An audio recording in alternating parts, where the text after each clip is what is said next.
noite. Estamos em estado de emergência há mais de um mês, desde 19 de março, e assim vamos continuar confinados e distantes, pelo menos até 2 de maio. A pandemia da Covid-19 parou o país, isolou as ilhas e obrigou à adoção de medidas drásticas para fazer face a uma realidade nunca antes vivida. Nos próximos minutos vamos olhar para as estratégias de prevenção e contenção do novo coronavírus nos Açores e para o impacto do surto nas mais diversas áreas. O Presidente do Governo Regional está esta noite em grande entrevista na RTP Açores. Boa noite, Dr. Vasco Cordeiro. Obrigado por aceitar o nosso convite. Vamos começar por olhar para a evolução do surto da Covid-19 na região. Nos últimos 2 dias, não surgiram novos casos de infecção. Perante estes dados, pode dizer-se que a situação está, por enquanto, controlada aqui nos Açores? Boa noite, João Simas, e boa noite também a todos aqueles que nos acompanham. Eu penso que os dados objetivos são efetivamente estes. Nós, desde o início desta situação, temos conseguido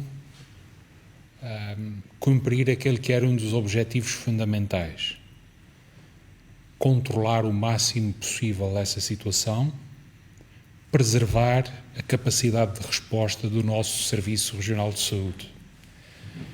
E fruto do nosso esforço, ou melhor dito, fruto do vosso esforço, do esforço de todos os açorianos, esse objetivo está a ser cumprido. E agora temos que avaliar como toda esta situação decorre, mas o balanço que é possível fazer nesta fase, é que esse objetivo que tínhamos é um objetivo que está a ser conseguido. Isso é fruto do trabalho, do esforço, do sacrifício de todos os açorianos, em especial dos nossos profissionais de saúde, daqueles que estão na linha da frente, dos bombeiros, das forças de segurança, mas também de todos aqueles que não pararam para conseguir que todos os outros estivessem nessa situação. Refiro-me aos nossos agricultores, determinadas atividades empresariais. Tem de ser um esforço conjunto, naturalmente, para vencer esta... E há uma ideia que hoje, decorrido este tempo, já vamos quase com 1 mês e meio nesta situação, eu penso que há um dado objetivo, é que estes propósitos que tínhamos estão a ser alcançados, fruto desse trabalho e desse esforço e desse sacrifício. Olhando para o cenário de impacto que estava inicialmente previsto para os Açores, o que se passou na segunda metade de março e no mês de abril até agora, está em linha com aquilo que foi projetado pelo Governo Regional e pela Autoridade Regional de Saúde? Repare, João, nós nunca definimos como objetivo que não seríamos afetados por esta situação. Nós definimos sempre que, face a uma situação desta dimensão, interessava lidar com ela, conseguir controlar na medida em que ela é controlável e, sobretudo, prepararmos para uma situação que pudesse ser mais grave. Até este momento, este propósito tem sido alcançado. Nós temos, quer do ponto de vista da realização de testes, até há cerca das, 4 horas atrás, nós já tínhamos realizado cerca de 7.000 testes na nossa região, apenas com recurso a entidades públicas.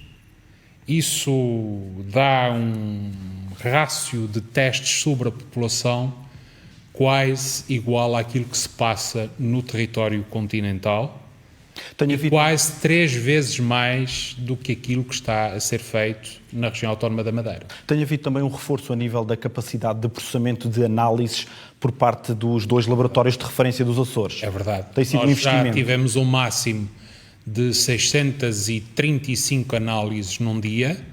Neste momento a nossa capacidade anda à volta dos 400, 500 testes por dia, e estamos já a tomar medidas no sentido de reforçar a capacidade na região para realizar ainda mais testes. Estão já a ser desenvolvidos contactos com o Centro de Biotecnologia dos Açores, da Universidade dos Açores, no sentido de também os seus laboratórios, quer em Angra do Heroísmo, quer em Ponta Delgada, poderem estar capacitados para a realização de testes, dando, aliás, cumprimento àquela que foi uma das grandes orientações da Organização Mundial de Saúde. Testar. Essa medida visa, sobretudo, alargar o número de testes à população ou tornar mais célere o processo de processamento das análises? Esta medida tem um primeiro objetivo, que é preparar-nos.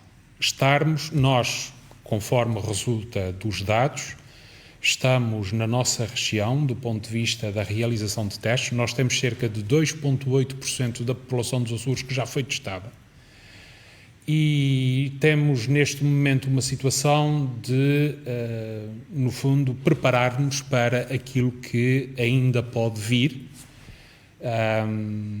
e que teremos por essa via também melhores condições de a enfrentar. Acredita que será possível evitar a transmissão comunitária nos Açores ou será inevitável entrarmos nessa fase? Permita-me que lhe responda desta forma. Até este momento, com os dados que temos à data de hoje, nesta hora em que falamos, isso tem sido possível. E tem sido possível não porque isto acontece do nada, isto tem sido possível porque os açorianos têm cumprido, na generalidade, na esmagadora maioria, têm cumprido aquelas que são as recomendações. E esse sacrifício, este esforço, está já a ser recompensado de conseguirmos evitar uma situação como, por exemplo, aquela que se vive no continente. A nível nacional, há especialistas que defendem que o pico da pandemia já passou. Nos Açores estamos numa fase mais precoce. Há alguma informação em relação ao pico da pandemia aqui na região? Alguma previsão? Eu deixava esta resposta para uma avaliação mais técnica. Aquilo que tem sido a nossa preocupação e que foi desde há longo tempo, quando toda esta situação iniciou e começamos, no fundo, a constatar aquilo que ia acontecendo por todo o mundo e depois também no nosso país, foi o de prepararmos, o de garantir que ao nosso Serviço Regional de Saúde acontecia simultaneamente duas coisas. Primeiro, era preservado ao máximo. Repare, nós neste momento temos apenas 4 pacientes de Covid-19 que estão nos cuidados intensivos. 2 aqui em São Miguel e 2 na Ilha Terceira. E já tivemos casos de recuperação, e temos uma taxa de recuperação também bastante significativa. Mas a mensagem que eu gostaria de passar também tem a ver com isso. Tem a ver com aquilo que é o resultado desse trabalho, desse esforço que todos os açorianos têm feito. Mas dizia-lhe que queríamos garantir 2 objetivos para o Serviço Regional de Saúde. Preservá-lo o mais possível e, ao mesmo tempo, apetrechá-lo, colocar à sua disposição aquilo que era necessário ou aquilo que fosse necessário para enfrentar esta situação. Sr. Presidente, os açorianos interiorizaram rapidamente a mensagem das autoridades de saúde e o cumprimento de todas as restrições que foram impostas, aliás, durante várias semanas. Nos últimos dias têm chegado à RTP denúncias de incumprimentos num número crescente. Sente que poderá haver aqui, e com uma situação mais estabilizada, poderá haver aqui o risco de um certo facilitismo por parte da população? Há esse risco? Há claramente esse risco. Eu, ainda no final de março, tive a ocasião também de publicamente referir que um dos grandes desafios que esta situação apresentava era exatamente a exasperação, o cansaço com estas medidas. Mas há algo que as pessoas não julgo que devem ter presente, é que este esforço está a dar resultados, e está a dar resultados positivos. Nós temos 3 ilhas que não têm, até à data, registado qualquer caso positivo. Nós temos outras ilhas em que já se registaram casos positivos, mas há longos dias que não se registra qualquer caso positivo. Isso é fruto deste esforço dos açorianos. Isso é fruto desse sacrifício. E, portanto, temos que ter consciência que aquilo que estamos a fazer está a dar resultados, também com a consciência, obviamente, que Podemos, nesta situação, dar um passo em frente e, pela força das circunstâncias, acontecer a ter que dar 2 atrás. Mas até este momento em que nós falamos, este esforço e este sacrifício está a dar resultado. Mas é natural que as pessoas também se sintam cansadas, se sintam exasperadas. Aliás, o Governo Regional já, de há longo tempo a esta data também, tem vindo exatamente a preparar a fase que se segue. Todos anseiam por essa fase chamada do regresso à normalidade ou à normalidade possível, dadas as circunstâncias. O Primeiro-Ministro António Costa anunciou hoje um alívio gradual das medidas de contenção de 15 em 15 dias, nos dias 4 e 18 de maio e também a 1 de junho. Nos Açores, o que é que o Governo está a planear? Nós, ainda hoje, na reunião do Conselho do Governo, aprovamos um documento que está a ser ou já foi enviado para um conjunto vastíssimo de entidades, os partidos políticos, câmaras de comércio, câmaras municipais, conselhos de ilha, e que será também colocado à consulta pública, e é um documento que visa fixar as regras pelas quais nós devemos proceder daqui para a frente. É, no fundo, um roteiro da região autónoma dos Açores que fixa os critérios para uma saída segura da pandemia Covid-19. E que critérios? Que critérios são esses? São fundamentalmente 5 e que se inspiram naquilo que são orientações e recomendações quer da Organização Mundial de Saúde, quer da União Europeia. O primeiro desses critérios é colocar a saúde dos açorianos como prioridade absoluta. O que é que isto significa? Isto não significa que nós só passaremos a uma fase de aliviar estas medidas restritivas quando não surgir nenhum caso. Mas significa que temos que ter um controle desta situação. Talvez dito desta forma se perceba melhor. Mais do que sabermos que surgiu um caso, temos que saber qual o contexto em que ele surgiu. Qual foi a fonte de contaminação. Isso implica também que as questões da economia não vão subjugar, digamos assim, as questões de saúde pública? Nesta matéria não podem, de maneira nenhuma. De maneira nenhuma. Portanto, a saúde pública será sempre a prioridade. Esta é a prioridade absoluta. Um segundo critério tem a ver com a gradualidade. Ou seja, nós tomaremos medidas passo a passo. Tomaremos uma medida de aliviar restrições, daremos um prazo para avaliar qual o efeito que isso produz. Esse prazo é de 1 mês. Porquê 1 mês? Porque isso corresponde, com o conhecimento científico que temos neste momento, a 2 ciclos de incubação do vírus. Nós tivemos várias situações aqui nos Açores, refiro isso apenas para salientar a importância de ser 1 mês, em que pessoas que estavam em quarentena de 15 dias, só ao 13º ou ao 14º dia é que começaram a apresentar sintomas e acabaram por testar positivo. O terceiro critério... Também os casos dos falsos negativos, que é preciso ter em consideração. O terceiro critério é um critério de diferenciação, em 3 aspectos. Diferenciação geográfica. Nós podemos ter uma situação em que temos ilhas em relação às quais são aliviadas medidas e outras que permanecem com medidas mais restritivas. Porquê? Porque há um dado que é importante, é um termo técnico que tem a ver com o limiar de transmissão. O que é que isto significa? Há um determinado número, dito de forma o mais simples possível, o número de pessoas que são infectadas a partir de um único caso, que tem que atingir um determinado valor, abaixo de 1, para se considerar seguro que não há transmissibilidade, que não há transmissão do vírus. E, portanto, esta ideia da diferenciação tem a ver também com aquilo que é este dado objetivo. Neste momento, quantas ilhas é que cumprem esse critério? Nós temos várias ilhas que estão a aproximar-se de cumprir este critério. A situação é diferenciada entre elas, desde logo as ilhas de Santa Maria, Flores e Curvo, onde até ao momento não há o registro de qualquer caso. Vamos olhar antes diferenciação, de falar... se me permite, também do ponto de vista de grupos populacionais. Nós podemos ter situações em que são aliviadas restrições em relação a um determinado grupo populacional, mas não em relação ao outro. Porquê? Porque há grupos que são mais vulneráveis nesta situação. O caso dos idosos, os portadores de doença crónica, as pessoas com necessidades especiais. Estarão sempre mais sujeitos às restrições. Exato. Um terceiro aspecto que tem a ver nesta diferenciação com atividades. Há atividades que,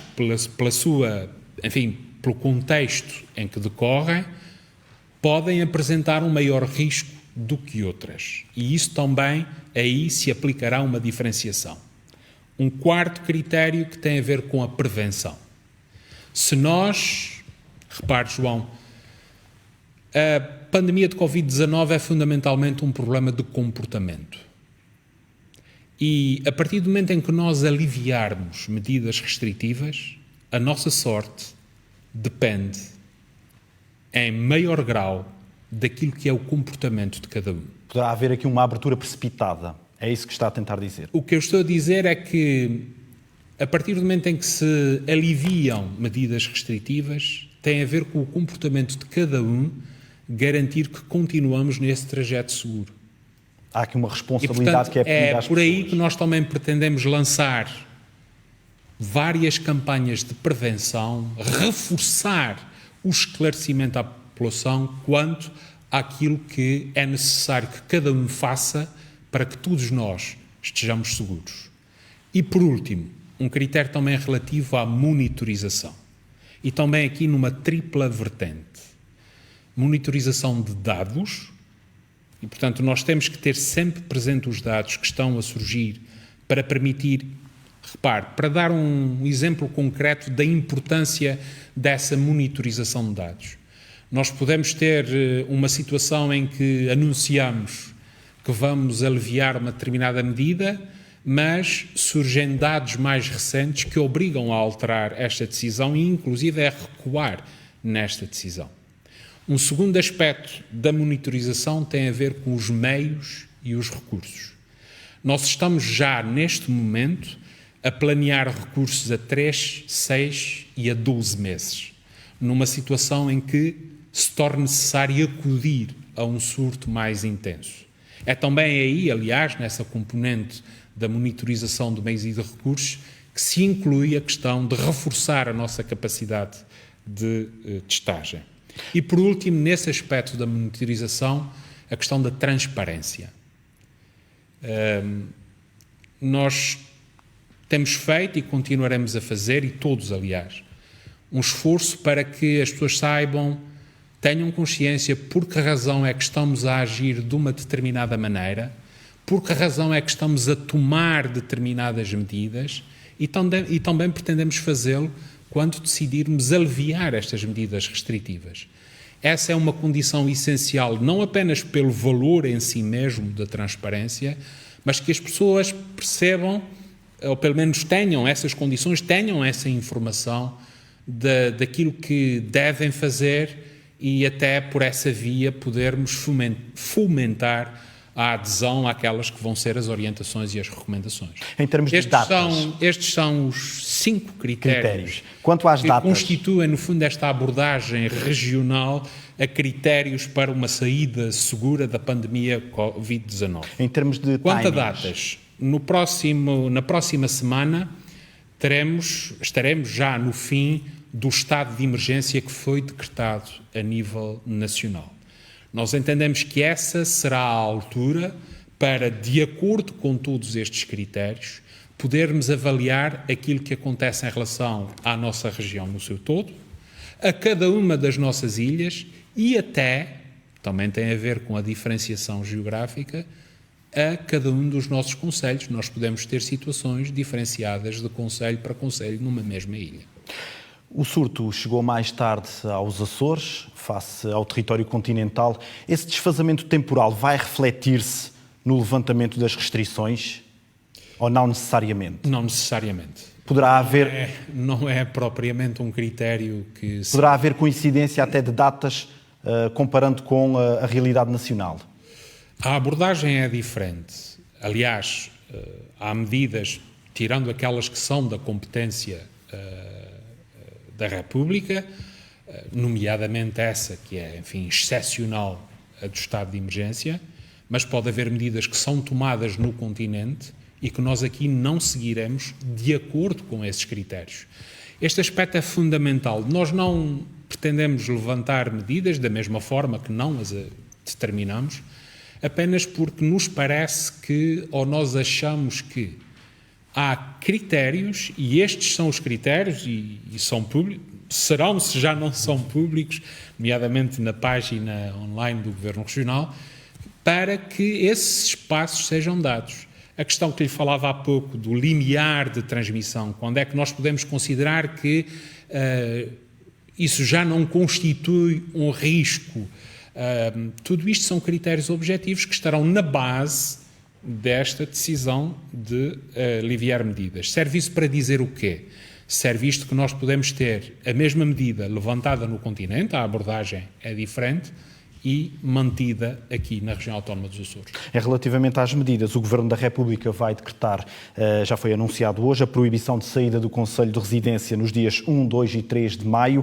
A medida será também naturalmente aplicada nos Açores. Sim, essa restrição, tal como aconteceu na Páscoa. Ela abrange também no âmbito dessa competência. Olhando concretamente para alguns setores, por exemplo, a reabertura das escolas.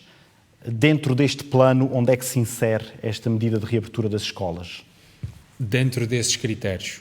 Repare, não há razão nenhuma para que numa ilha em que exista uma situação em que a avaliação de risco é mais reduzida, para que não se dê esse passo. É preciso nós termos consciência que o normal não é essa situação que nós vivemos. Esta situação é excepcional. O normal que podemos vir a viver pode não ser igual àquele que nós tínhamos antes desta situação, mas seguramente não é o dessas medidas restritivas. Haverá um antes e um depois da pandemia. Exato. Totalmente diferente. Exato.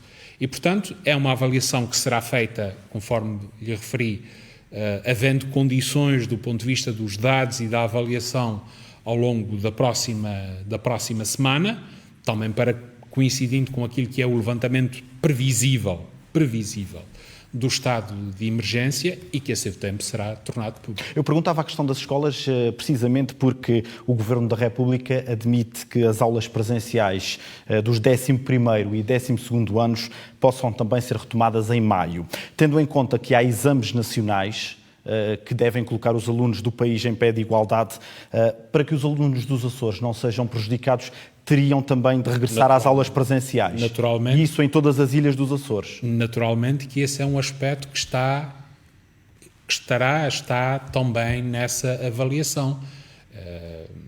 O caso dos exames do 11º e do 12º ano tem uma componente que está associada, digamos assim, a essa decisão que foi tomada pelo Governo da República. Já no caso das creches, poderá haver abertura do continente e mantém-se fechada. Há uma componente aí que também releva e que também está a ser avaliada, que é a associação que existe entre medidas que foram tomadas de apoio aos pais e que podem, no fundo, ser reconfiguradas, digamos assim, fruto desta decisão de regressar ou não às escolas. Todo este processo está a ser avaliado. Aquilo que nós esperamos é que, durante a próxima semana, fruto dos dados também que até lá vamos recebendo, seja possível tomar uma decisão sobre esta matéria. Decisão que será necessariamente explicada, quais os motivos, quais os critérios, seja num sentido ou noutro. Uma outra questão também que tem gerado algumas dúvidas à população tem a ver com o arranque da época balnear. Na Madeira, as praias deverão ficar encerradas até meados de setembro, devido à pandemia. Por cá, essa medida está a ser equacionada? Repare, neste momento nós vivemos uma situação que, desde logo, fruto daquilo que são as regras que se aplicam aqui, na Ilha de São Miguel, fruto da existência de cercas comunitárias. Aquilo que é, no fundo, também o resultado do estado de emergência, esta situação acaba por estar resolvida. É uma medida que pode estar em análise para ser diferente daquilo que está decidido noutras partes do país, seja no sentido de uma maior restrição, seja no sentido de aliviar aquilo que é a sua exata configuração. Já referiu que, no geral, as medidas de contenção que foram aplicadas estão a produzir resultados positivos. Relativamente às cercas sanitárias, que balanço é que faz e que avaliação é que faz desta medida? A minha avaliação coincide. Aliás, na minha avaliação, pesa decisivamente aquele que é o parecer da Autoridade Regional de Saúde, ou melhor dito, a avaliação da Autoridade Regional de Saúde. Quando nós decidimos renovar as cercas sanitárias em São Miguel, aquilo que a Autoridade de Saúde nos fez chegar no seu parecer foi o que considerava, melhor dito, que essa medida tinha sido decisiva para conter a propagação do vírus aqui na ilha de São Miguel. E admite o prolongamento dessa medida das cercas sanitárias para lá do dia 1 de maio? Eu tenho consciência daquilo que isso significa, do impacto. Não é uma medida que neste momento nós possamos decidir, não é uma medida que neste momento eu possa excluir. Quando é que será tomada essa decisão? Exatamente durante a próxima semana, em função dos dados mais recentes. Tenho insistido várias vezes que esta... Está a ser monitorizada diariamente, esta situação? Às vezes até mais do que isso, mas está a ser monitorizada diariamente e, portanto, com toda a cautela, exatamente cumprindo o primeiro critério da nossa saída segura. A saúde dos açorianos como prioridade absoluta. E há a possibilidade de levantamento das cercas sanitárias em alguns concelhos e não noutros? De acordo com os critérios que nós definimos, isso pode acontecer. A Autoridade de Saúde afirmou esta semana que, em algumas ilhas, nomeadamente São Miguel, tendo em conta a situação, claro, não pode assegurar que as restrições não possam até ser acentuadas. De que medidas é que estamos a falar neste caso?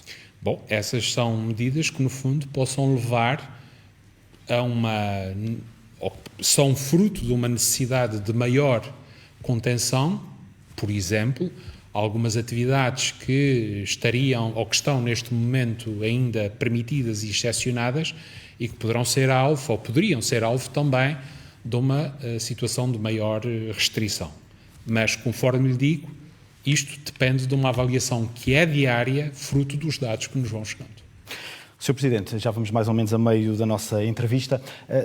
Desde o início do surto têm surgido alguns episódios de desentendimentos entre a região e a República, desde logo, inicialmente, com o caso da suspensão dos voos entre os Açores e o continente. Tem sentido falta de apoio do Governo da República no caso concreto desta crise?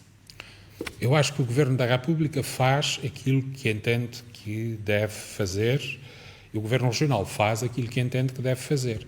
Há esta situação em que, efetivamente, não temos o mesmo entendimento. Eu continuo a acreditar que a decisão de suspensão das ligações aéreas com o exterior teria tido um impacto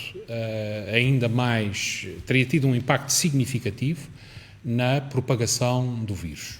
Não é adivinhação, basta ver as datas de surgimento e, enfim, o perfil epidemiológico daqueles casos que vão surgindo.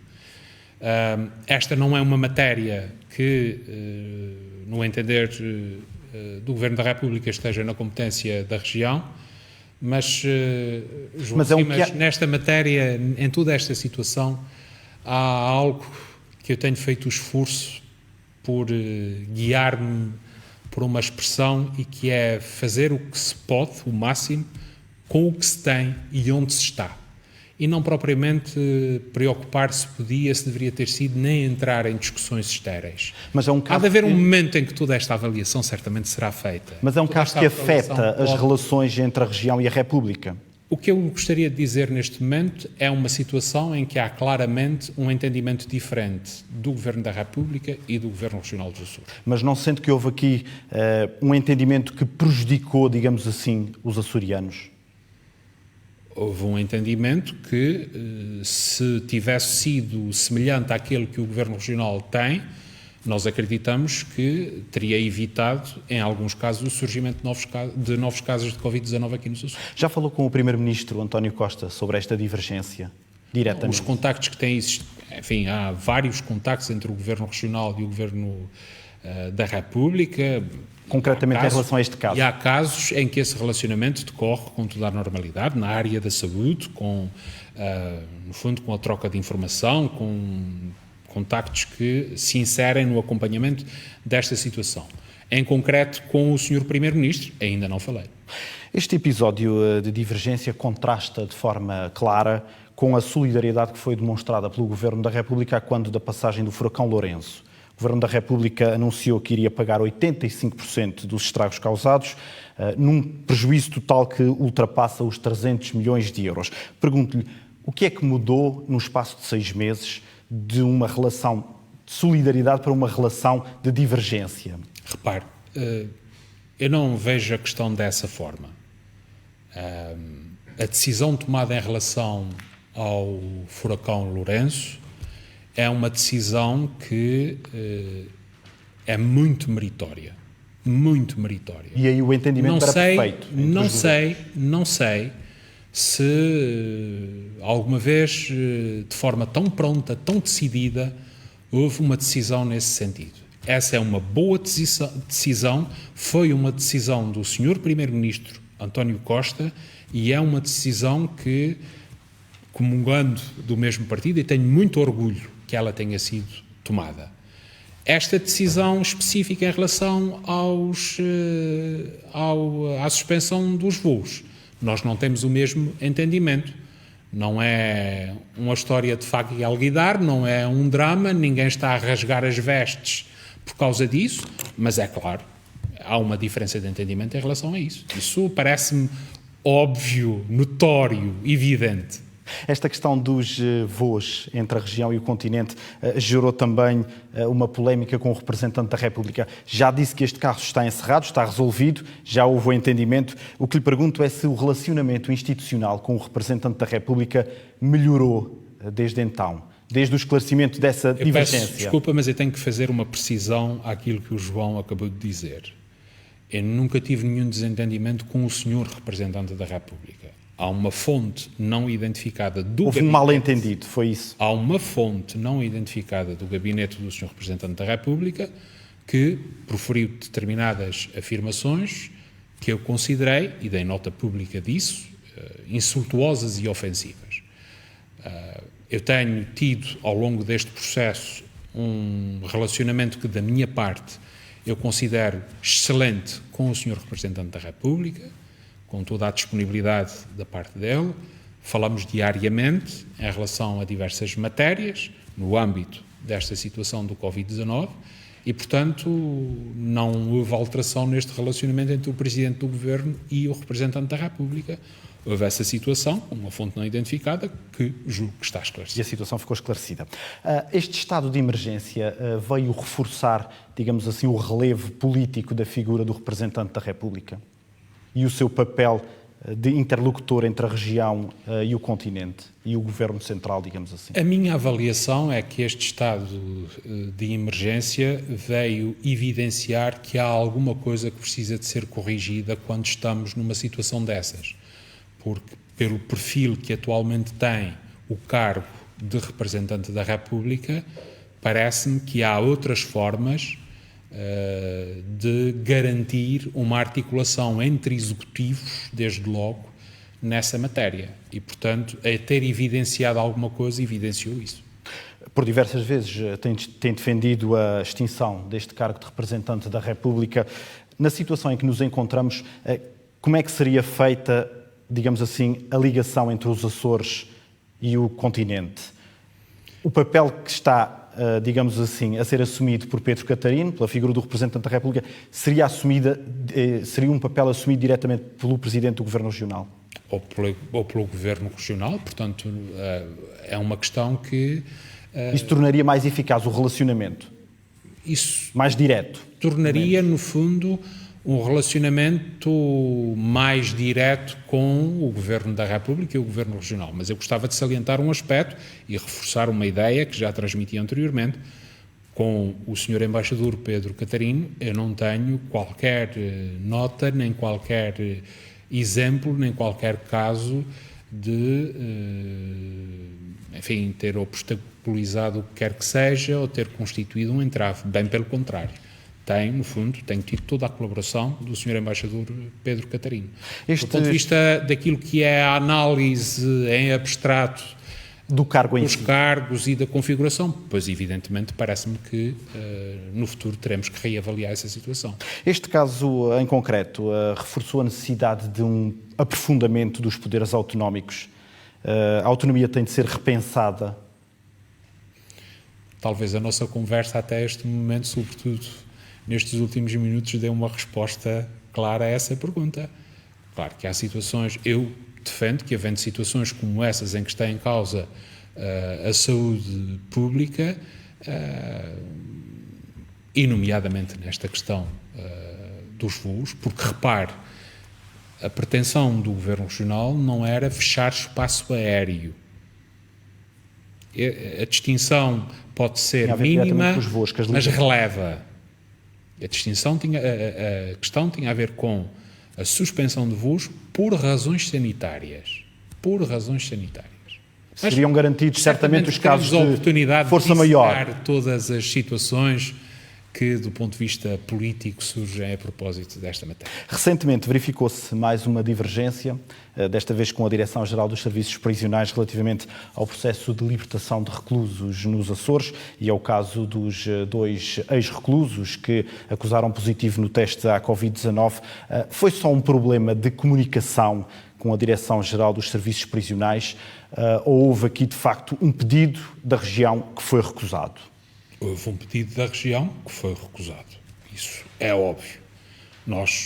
O pedido que fizemos, a Sra. Secretária Regional da Saúde, que aliás também do ponto de vista do procedimento, numa situação em que vivemos, fez aquilo que devia ter feito. Ou seja, seguiu o procedimento mais rápido e mais concreto, que foi exatamente com os diretores dos estabelecimentos prisionais. Mas não para garantir que essa situação ficava acautelada. Que situação? A da realização de testes antes dos reclusos serem libertados. Mas o contacto... Há uma precisão que é preciso fazer aqui, tendo em conta aquilo que foi dito também. Não se pediu que os reclusos ficassem detidos sendo já livres. Mas nós podíamos perfeitamente ter acesso com antecedência àqueles que iriam ser libertados para fazer os testes. E é isso que está aqui em causa. Depois de terem surgido 2 casos positivos em ex-reclusos, aí fizemos análise e testes a todo o estabelecimento prisional de Angra do Heroísmo. Mas o contacto entre a Secretária Regional da Saúde com, digamos assim, a Direção-Geral dos Serviços Prisionais ou com a entidade que tutela, digamos assim, a Direção-Geral, não deveria ser feito ao nível de uma Secretaria de Estado ou até mesmo do Ministério? Nesta situação, eu acho que a Sra. Secretária fez aquilo que devia ter feito. A forma mais rápida e mais eficaz de diretamente tratar do assunto. Mas o que é facto é que a situação não se resolveu. O facto é que a situação não se resolveu, não porque se perdeu no caminho a mensagem, mas porque houve uma recusa daquela que era a nossa pretensão. A Direção-Geral dos Serviços Prisionais enviou um esclarecimento à RTP que alegava que o contacto tinha sido feito de forma tardia. A própria RTP, julgo eu, também já esclareceu a situação. Mas eu pergunto-lhe, em termos de relacionamento, isso pode provar aqui que há, digamos assim, falta de articulação? João Simas, não me parece. O que me parece é que nós temos uma situação grave e excepcional com que temos que lidar. E temos que, neste caso, mais uma vez, fazer tudo o que podemos, com o que temos e onde estamos. Relativamente a um outro caso interno, a nível regional, surgiram nos últimos dias muitas críticas sobre a falta de articulação no seio da Autoridade Regional de Saúde. Como é que, por exemplo, um caso como o que aconteceu com os ex-reclusos e a visita à Ribeira Grande pode ocorrer? Ou seja, como é que o delegado de saúde de Ponta Delgada emite uma autorização sem o conhecimento da Autoridade de Saúde Regional? Não pode, nem deve ocorrer. Daí que este caso tenha tido as consequências que teve.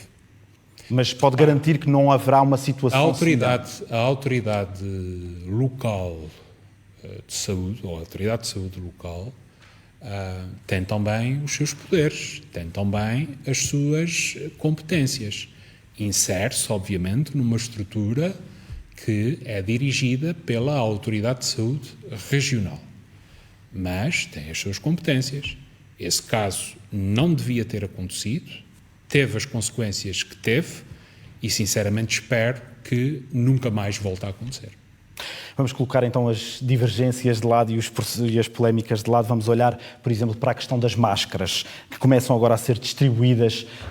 Pergunto-lhe qual é a mensagem que o Governo pretende transmitir à população com a distribuição de 3 máscaras por família. Que, pelo menos, todas as famílias dos Açores tenham 3 máscaras. Eu tenho ouvido também alguns comentários, críticas em relação ao facto de serem só 3. De 4, de 5. Bom, gostava de dizer que o que não faltam são nas redes sociais exemplos e vídeos de como fazer uma máscara, de como fazer uma máscara em casa, uma máscara social. Estamos sempre a falar dessas. Por que razão é que o Governo Regional decide então distribuir por todas as residências dos Açores 3 máscaras em cada uma? Para garantir que pelo menos todas as famílias dos Açores têm uma máscara social. E repare, eu não estou... É preciso ter em conta que a ideia não é que, recebendo as máscaras sociais, uma família de 5, de 6 ou de 7 saia toda de casa para ir passear. Nós estamos sujeitos a medidas não só do estado de emergência, mas a medidas de confinamento, de restrição, de limitação de deslocações. Isso não pode ser esquecido. Será para apenas um elemento da família sair para Quando o necessário? Quando tiver de sair, deve usar. Em segundo lugar, uma outra mensagem tem a ver com o seguinte: o uso da máscara social não dispensa aqueles que são os cuidados e os comportamentos que cada um deve ter, desde logo, em seguir as recomendações da Autoridade de Saúde, naquilo que é evitar o contacto físico, quando tossir ou espirrar, proteger com o braço. Não significa isso, não é pelo facto de enviarmos as máscaras que estamos a dizer às pessoas: agora toda a gente pode sair de casa desde que tenha a máscara. Não é isso. É importante que, no fundo, se perceba que a máscara serve como um fator de proteção adicional e não substitutivo de qualquer outro cuidado que se deve ter. As máscaras vão passar a fazer parte do nosso dia-a-dia. Admite um cenário de obrigatoriedade no uso da máscara social? Neste momento eu não tenho dados que me permitam responder a esta questão. Todas as entidades vão no sentido de recomendar o uso da máscara social, salientando ao mesmo tempo que isso não dispensa esses cuidados que devemos ter no nosso comportamento diário. Este processo é um processo que decorrerá nos próximos dias. Já agora aproveito para explicar por que razão é que decorre nos próximos dias e não mais cedo. Todas as pessoas que estão envolvidas no processo de fabricação e embalamento dessas máscaras tiveram que realizar testes. Foi dada essa orientação para realizarem testes à Covid-19 e, portanto, há aqui todos os cuidados para garantir a segurança desse material. Para garantir ao máximo a segurança. Relativamente às máscaras, houve muitas críticas também em relação a um alegado desalinhamento entre o Governo e a Autoridade de Saúde Regional. Ou seja, Tiago Lopes dizia que a eficácia da medida continuava sem estar comprovada. Se for substitutiva de outros cuidados, obviamente que não serve para substituir. É isso que eu tenho dito, foi isso que a Autoridade Regional de Saúde, e eu, muito sinceramente, não vejo qualquer desalinhamento nessa questão. Contradição. Todos os cuidados que foram referidos pela Autoridade de Saúde constam também de todo o material, nomeadamente informativo, que faremos chegar à casa das famílias açorianas. Para fecharmos a questão do material clínico, a região recebeu recentemente 47 toneladas de equipamento proveniente da China. Admite outras operações extraordinárias deste género para reforçar os equipamentos de proteção individual nos Açores? Isso tendo em conta que a situação deverá prolongar-se por mais algumas semanas. A necessidade desse material. Mas refere-se a que tipo de operação? A aquisição na China? A aquisição ou o transporte, o fretamento de um avião cargueiro para trazer mais material? Se for aí que existe o material que nós necessitamos em condições que justifiquem a sua aquisição aí e o seu transporte para a região, pois é isso que nós haveremos de fazer. A SATA poderá voltar à China? Se for necessário, volta.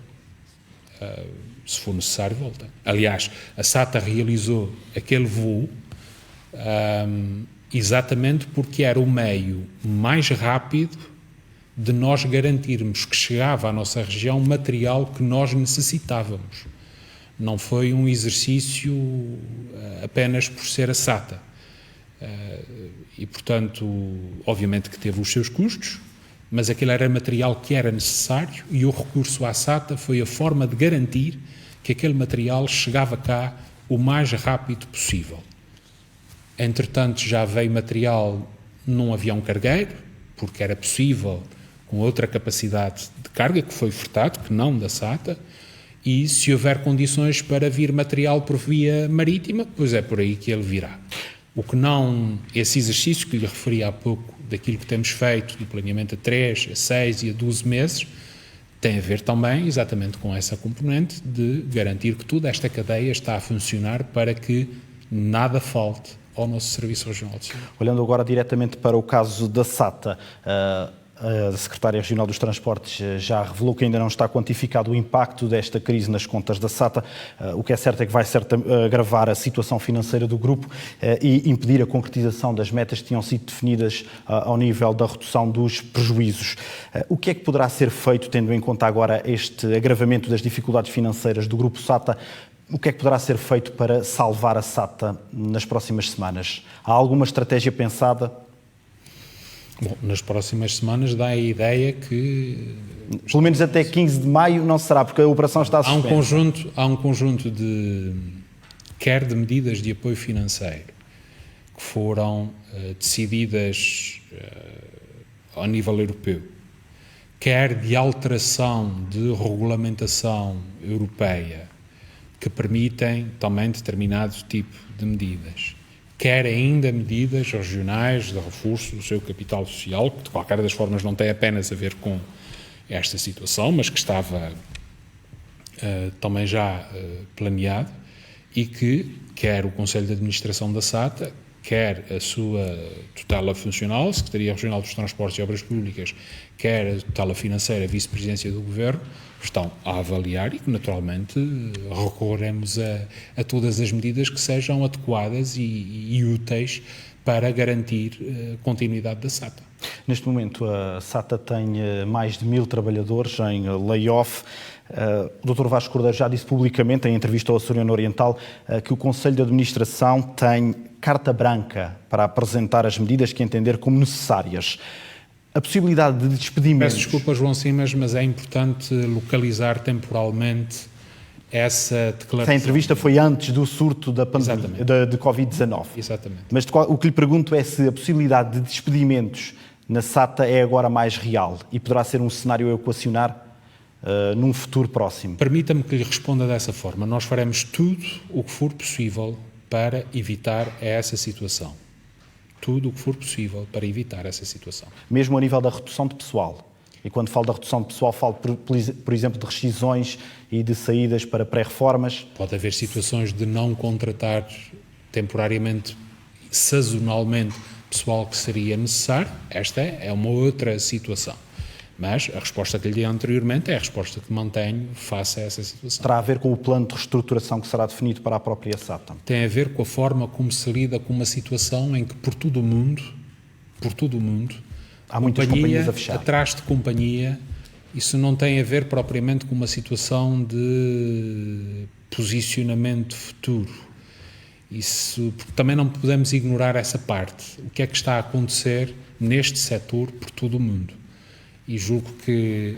Mas certamente é uma questão que nenhum açoriano quer que aconteça. Certamente. E tudo faremos, conforme lhe referi, para garantir que a SATA continua a ter futuro. Em que medida é que esta crise pode afetar a decisão da privatização da Azores Airlines? Para já o processo está parado. Obviamente que pode afetar e muito. não é uma matéria que eu considero urgente decidir, sobretudo nesse contexto em que nós estamos, mas mais cedo do que tarde teremos que tomar uma decisão sobre isso. Mas o Governo mantém a intenção de avançar com este processo de privatização? Eu acabei de lhe responder a essa questão. Sr. Presidente, já que falamos de transportes aéreos, falo da questão dos estudantes deslocados que ainda não conseguiram regressar aos Açores. O Governo já tinha dito que não iria fazer qualquer operação especial para esse efeito, disponibilizou ajuda financeira para esses estudantes que estão deslocados. Pergunto-lhe se não deveria ser dada prioridade a estes casos dos estudantes deslocados nos voos da TAP, que ainda estão a ser assegurados. Eu acho, bom, em primeiro lugar, eu gostava de referir o seguinte. Houve, ao longo deste período, algumas decisões difíceis de tomar. E esta foi uma delas. Eu também já fui estudante e também já estive deslocado no continente. E não me querendo arrogar ser a consciência de ninguém, sei que não é uma situação fácil. Nem para os estudantes que lá estão, nem para os pais que cá estão. Mas a decisão de recomendar aos estudantes que não viessem para a nossa região, que não voassem, tem a ver, desde logo, com a sua proteção e tem a ver com a proteção das suas famílias. Não há uma proibição dos estudantes regressarem. Não conseguem alugar... Não há uma proibição dos estudantes regressarem, mas há, efetivamente, a decisão da nossa parte de não criar uma operação excepcional para garantir esse regresso. Neste contexto em que lhe refiro, uma decisão que foi bastante ponderada, bastante meditada e que sei que é difícil, em primeiro lugar, para aqueles que lá estão e para aqueles que cá estão, mas dito da forma mais simples possível, eu penso que esta é a decisão correta e a decisão acertada. Da mesma forma que é correta a decisão acertada, ou seja, a decisão de recomendar que se mantenham, que não regressem, da mesma forma que é a decisão acertada de aqueles que eventualmente regressem terem de cumprir, como qualquer outro passageiro, o período de quarentena aqui na nossa região.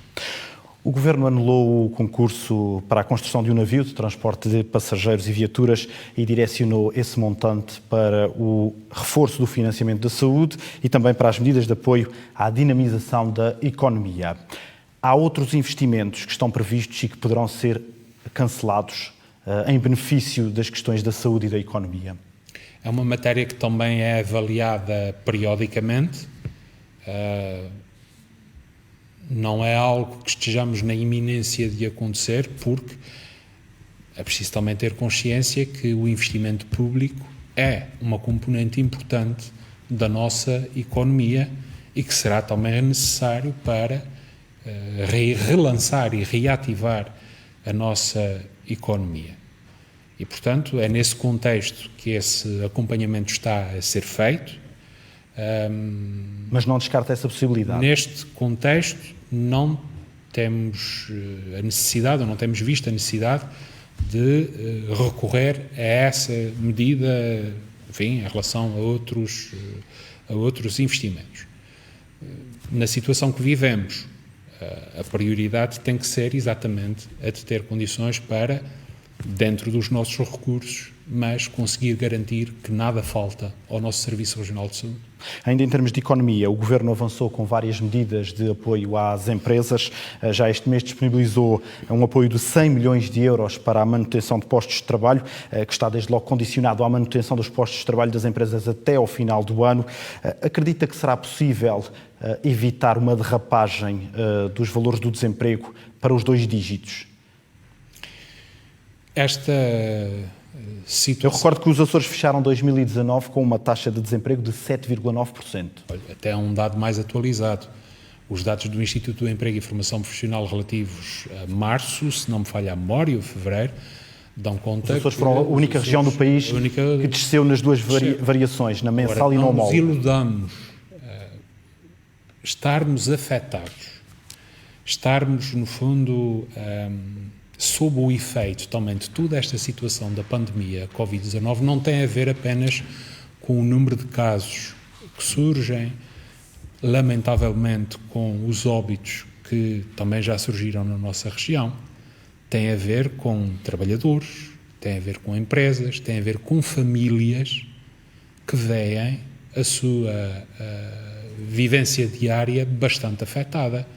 E, portanto, isso poderá ter um impacto significativo desse ponto de vista, mas também julgo que é evidente, por todas as medidas que o Governo Regional tem tomado e pela forma como elas estão configuradas, de estarem associadas à manutenção de emprego, este é também um valor essencial que todos estamos a fazer para garantir que os efeitos ou as consequências nesse domínio são o menos graves possível. No setor do turismo, a situação é particularmente grave. As perdas atingem, segundo as previsões, os 80%. Dentro de quanto tempo é que será possível recuperarmos os valores de 2018 e 2019?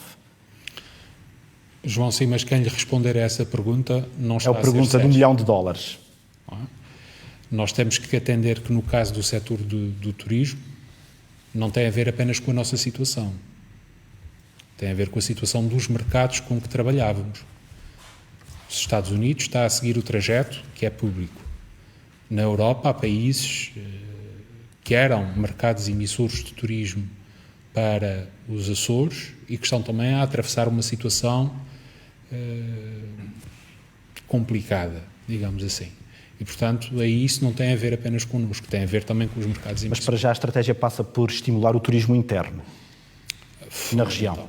Fundamental. Sr. Presidente, estamos a caminhar muito rapidamente para o final da nossa entrevista. Eu gostaria de abordar ainda 3 questões. Pedia-lhe que fosse sucinto para conseguirmos chegar a elas.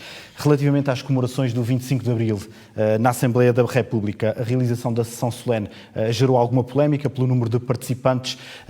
Carlos César disse recentemente que a forma como Ferro Rodrigues conduziu o processo não foi a melhor. Pergunto-lhe qual é a sua posição. Concorda com a realização desta sessão solene? Tendo em conta que, por exemplo, as comemorações, nos Açores, nomeadamente em Ponta Delgada, nas portas da cidade, foram canceladas. Eu concordo com a celebração do 25 de Abril. Não acho que o local onde se celebra o 25 de Abril seja determinante.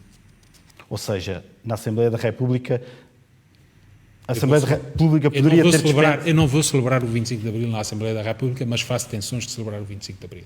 Mas a cerimónia na Assembleia da República, no seu entender, não se deveria realizar, tendo em conta a conjuntura... Sim, mas perguntou-me a minha apreciação sobre isso. Eu concordo com a celebração do 25 de Abril, não acho que o local seja relevante para se celebrar Abril. Penso que está explícita a sua opinião. Relativamente ao Dia dos Açores, já há alguma previsão em relação às comemorações do Dia dos Açores que estão previstas para o dia 1 de junho, ou ainda é cedo para se falar nessa comemoração? Esta é uma matéria que não depende apenas do Governo Regional, é uma organização também com a Assembleia Legislativa da região. Não há ainda uma decisão tomada sobre essa matéria. 2020 é ano de eleições regionais. Na sua opinião, o adiamento do ato eleitoral é uma possibilidade que está em cima da mesa? Admite essa possibilidade?